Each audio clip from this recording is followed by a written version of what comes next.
Shalom adik-adik, selamat pagi, selamat siang, selamat sore, selamat malam. Salam sejahtera bagi kita semua. Apa kabar kalian? Semoga kalian dalam keadaan yang sehat, tetap semangat, dan dalam lindungan Tuhan. Dan di tengah-tengah pandemi COVID-19 ini, kita tetap jaga kesehatan, tetap semangat belajar, dan mengikuti setiap protokol kesehatan yang sudah ditetapkan oleh pemerintah ya.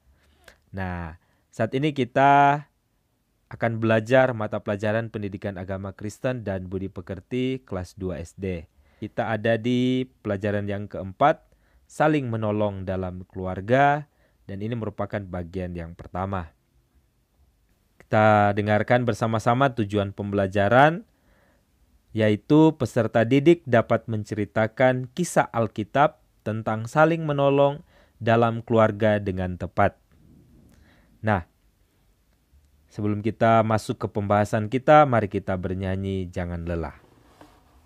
Jangan lelah bekerja di ladangnya Tuhan, Roh Kudus yang beri kekuatan, yang mengajar dan menopang, tiada lelah bekerja bersamamu Tuhan, yang selalu mencukupkan akan segalanya.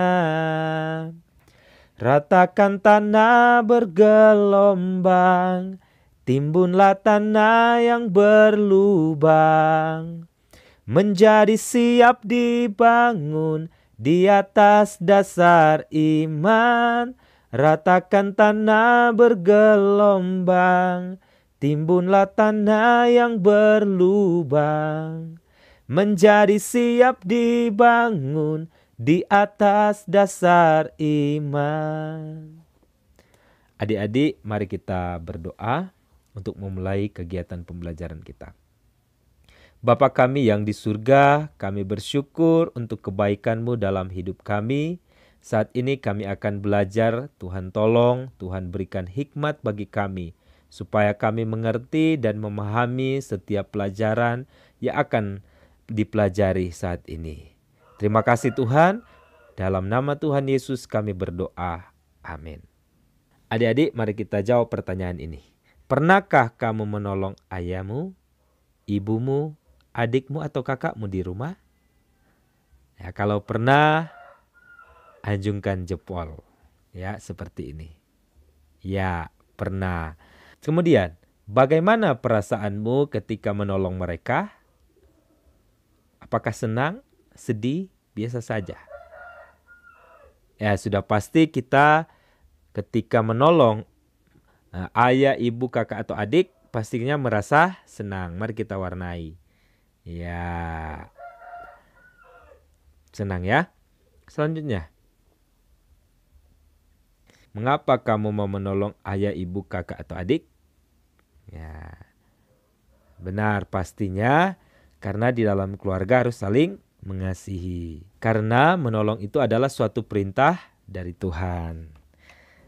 Nah, selanjutnya pembacaan Alkitab dan merupakan dasar dari pembahasan kita dalam Galatia 6 ayat 2. Demikian firman Tuhan, bertolong-tolonglah menanggung bebanmu. Demikian kamu memenuhi hukum Kristus. Paulus mengajak jemaat di Galatia untuk dapat memenuhi hukum Kristus dengan saling membantu. Akan ada berbagai hambatan persoalan dalam kehidupan berjemaat. Untuk itu hukum Kristus dalam hal saling membantu menjadi pedoman bagi setiap jemaat di Galatia. Mereka yang dapat hidup menurut hukum Kristus adalah orang-orang setia yang dipimpin roh daripada hidup yang dibimbing di keinginan daging. Selanjutnya, pembacaan Alkitab kita Yohanes 2 ayat 1-11. Pada hari ketiga ada perkawinan di Kana yang di Galilea, dan ibu Yesus ada di situ. Yesus dan murid-muridnya diundang juga ke perkawinan itu. Ketika mereka kekurangan anggur, ibu Yesus berkata kepadanya, "Mereka kehabisan anggur." Kata Yesus kepadanya, "Mau apakah engkau daripadaku, ibu? Saatku belum tiba." Tetapi ibu Yesus berkata kepada pelayan-pelayan, "Apa yang dikatakan kepadamu, buatlah itu." Di situ ada 6 tempayan yang disediakan untuk pembasuhan menurut adat orang Yahudi, masing-masing isinya 2-3 buyung. Yesus berkata kepada pelayan-pelayan itu, "Isilah tempayan-tempayan itu penuh dengan air," dan mereka pun mengisinya sampai penuh. Lalu kata Yesus kepada mereka, "Sekarang cedoklah dan bawalah kepada pemimpin pesta." Lalu mereka pun membawanya. Setelah pemimpin pesta itu mengecap air yang telah menjadi anggur itu, dan ia tidak tahu dari mana datangnya, tetapi pelayan-pelayan yang mencedok air itu mengetahuinya.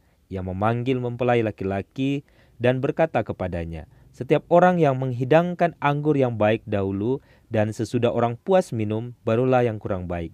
Akan tetapi engkau menyimpan anggur yang baik sampai sekarang." Hal itu dibuat Yesus di Kana yang di Galilea, sebagai yang pertama dari tanda-tandanya. Dan dengan itu ia telah menyatakan kemuliaannya, dan murid-muridnya percaya kepadanya. Kana adalah sebuah kota di dataran tinggi Galilea, dekat Kapernaum dan di sebelah barat Danau Galilea. Kota ini disebut Kana yang di Galilea untuk membedakannya dengan kota lain, yaitu Kana yang di Asyir. Yesus dan Maria ibunya diundang dalam sebuah pesta pernikahan di Kana. Tidak dijelaskan dalam Yohanes bahwa alasan Maria turut serta dalam pesta pernikahan itu. Tetapi dari peranan yang dimainkan oleh Maria, nyata bahwa ia adalah keluarga mempelai laki-laki dan perempuan. Sebab kalau tidak demikian, ia pasti tidak dapat mengatakan kepada pelayan-pelayan, "Apa yang dikatakan kepadamu, buatlah itu." Ya. Ketika sedang berada di sana, Maria mengatakan kepada Yesus bahwa anggur untuk dihidangkan kepada para tamu sudah habis. Hal ini pasti akan mempermalukan keluarga mempelai laki-laki dan perempuan. Yesus menyuruh para pelayan untuk mengambil 6 tempayan air yang dapat dipakai untuk pembasuhan menurut adat orang Yahudi, dan mengisinya dengan air. Kemudian ia menyuruh mereka untuk mencedok air itu dan membawa kepada pemimpin pesta. Ketika pemimpin pesta itu mengecapnya, air itu sudah berubah menjadi anggur. Menurut pemimpin pesta itu, inilah anggur terbaik yang pernah dikecapnya.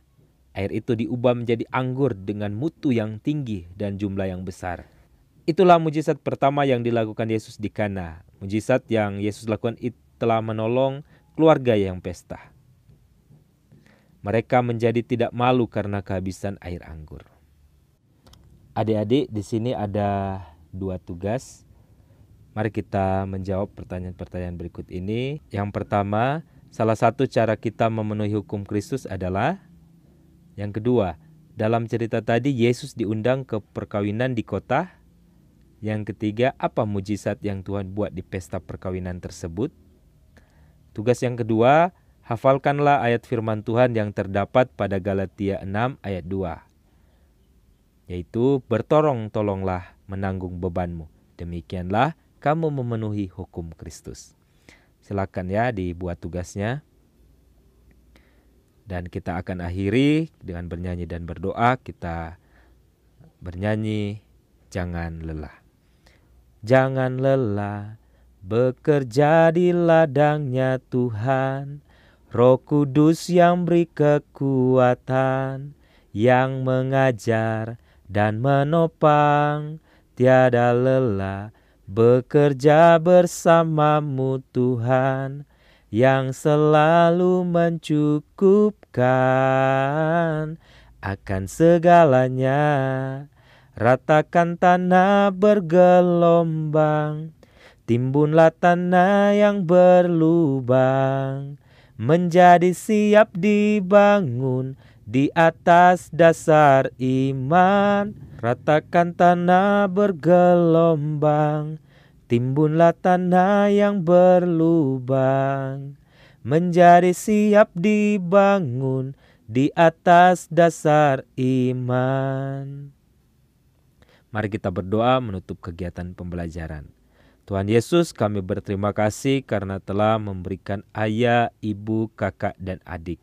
Ajarkan kami agar saling menolong satu dengan yang lainnya sebagai wujud rasa sayang di antara kami. Tuhan Yesus, terima kasih juga karena Engkau sudah menolong dan menuntun kegiatan pembelajaran kami sehingga boleh selesai dengan baik. Di dalam nama Tuhan Yesus kami berdoa. Amin.